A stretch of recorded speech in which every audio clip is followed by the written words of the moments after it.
L'entraîneur de Liverpool s'est exprimé sur ses adieux à venir, alors que son séjour dans le Merseyside touche à sa fin. Jürgen Klopp a choqué le monde du football au début de la saison en annonçant qu'il quitterait Anfield après presque 9 ans à la tête de l'équipe.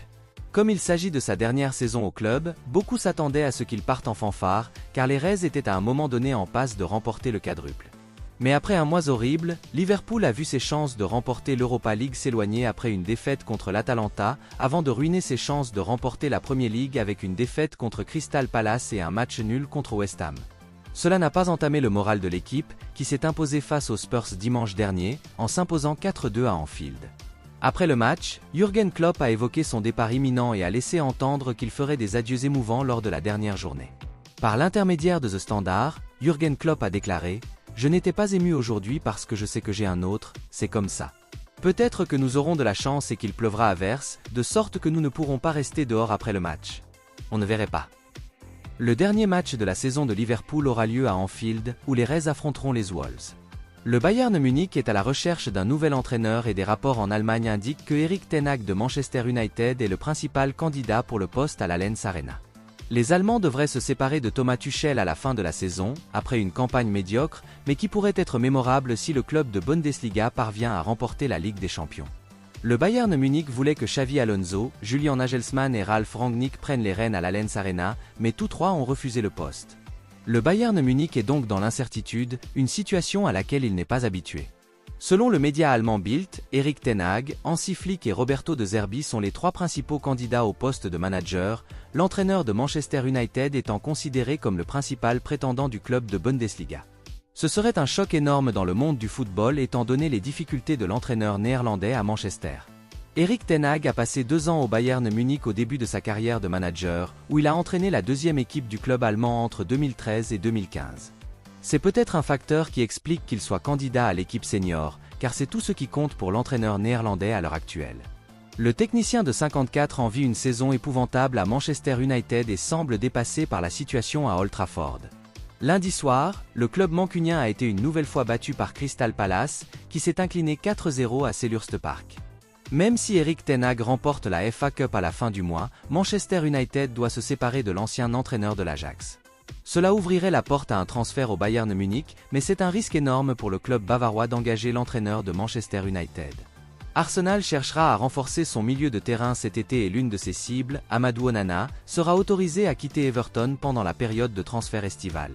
Mikel Arteta veut que les postes clés soient réglés avant la campagne 2024-2025, sa première priorité étant de faire venir un numéro 9. Son milieu de terrain sera probablement traité par la suite et la star d'Everton, Amadou Onana, figure sur la liste des cibles des Gunners, rapporte The Standard.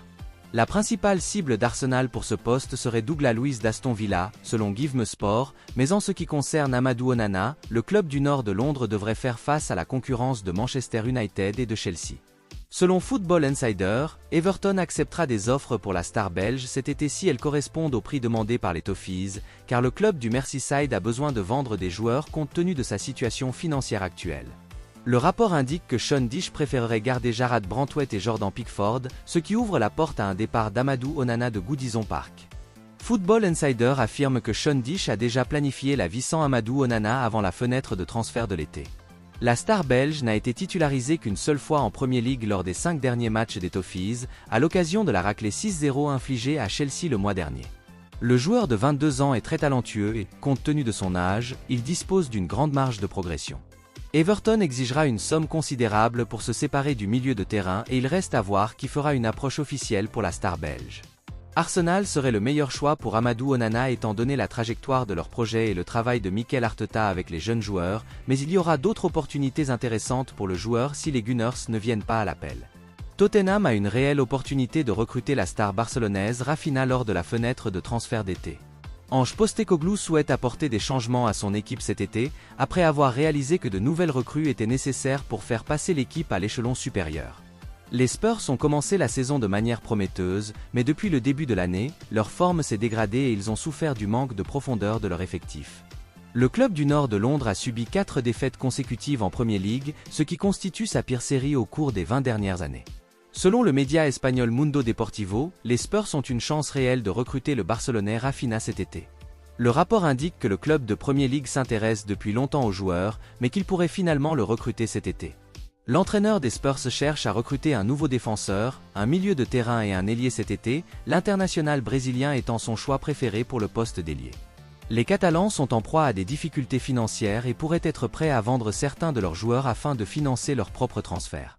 Le rapport de Mundo Deportivo indique que Tottenham peut signer le joueur de Barcelone pour seulement 55 millions d'euros, car les géants de la Liga sont prêts à vendre des joueurs pour générer des fonds.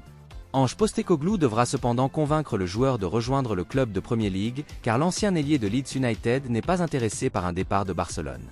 Raphinha pourrait s'avérer être une excellente recrue pour Tottenham, car il a déjà démontré qu'il avait les qualités requises pour évoluer en Premier League.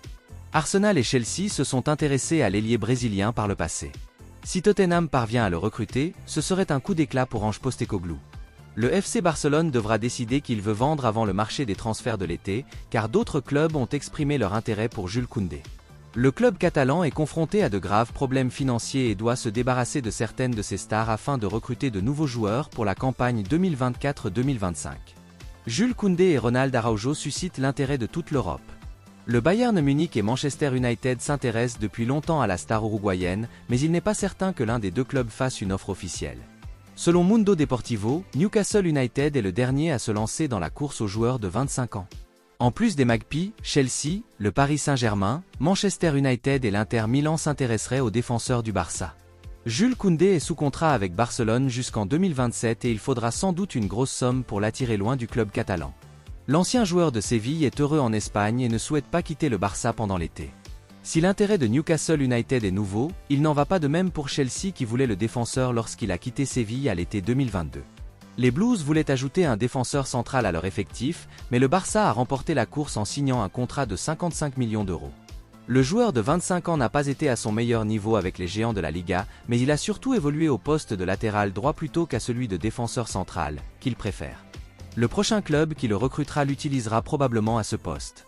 Avec le départ de Thiago Silva de Stamford Bridge à la fin de la saison, les Blues reviendront-ils à la charge pour tenter d'attirer Jules Koundé loin de Barcelone? L'entraîneur de Chelsea, Mauricio Pochettino, aurait l'intention de quitter son poste à Stamford Bridge à la fin de la saison, l'Atlético Madrid étant une destination possible. Selon le média espagnol Todo Fichage, Mauricio Pochettino aurait déjà été sondé par des représentants de l'Atlético Madrid, l'avenir de Diego Simeone semblant légèrement remis en question à l'approche de l'été. Todo Fichage affirme que Diego Simeone a demandé plusieurs recrutements de haut niveau pour renforcer l'équipe de l'Atlético Madrid, et il se pourrait que cela s'avère trop cher pour que le club puisse répondre à ses ambitions, auquel cas Mauricio Pochettino serait considéré comme un plan B pour les géants de la Liga. Il serait intéressant de voir la réaction des fans de Chelsea à cette nouvelle, car il semble que Mauricio Pochettino commence enfin à redresser la barre pour l'équipe, qui vient de battre Tottenham 2-0 et West Ham 5-0 lors de ses deux derniers matchs, se hissant ainsi à la 7e place du classement de la Premier League.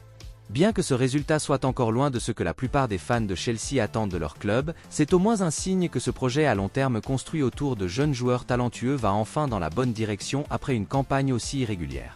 Mauricio Pochettino a cependant connu quelques mauvais résultats cette saison, avec une défaite 5-0 contre Arsenal récemment, et des défaites à domicile contre des clubs comme Brentford et Wolves, et de nombreuses acquisitions coûteuses du club n'ont pas vraiment donné satisfaction jusqu'à présent. De nombreux fans de Chelsea seraient probablement prêts à voir Mauricio Pochettino partir et être remplacé par quelqu'un d'autre, mais il reste aussi à voir qui serait prêt à prendre le pari de ce poste maintenant, alors qu'il n'est certainement pas aussi tentant qu'il l'a été par le passé.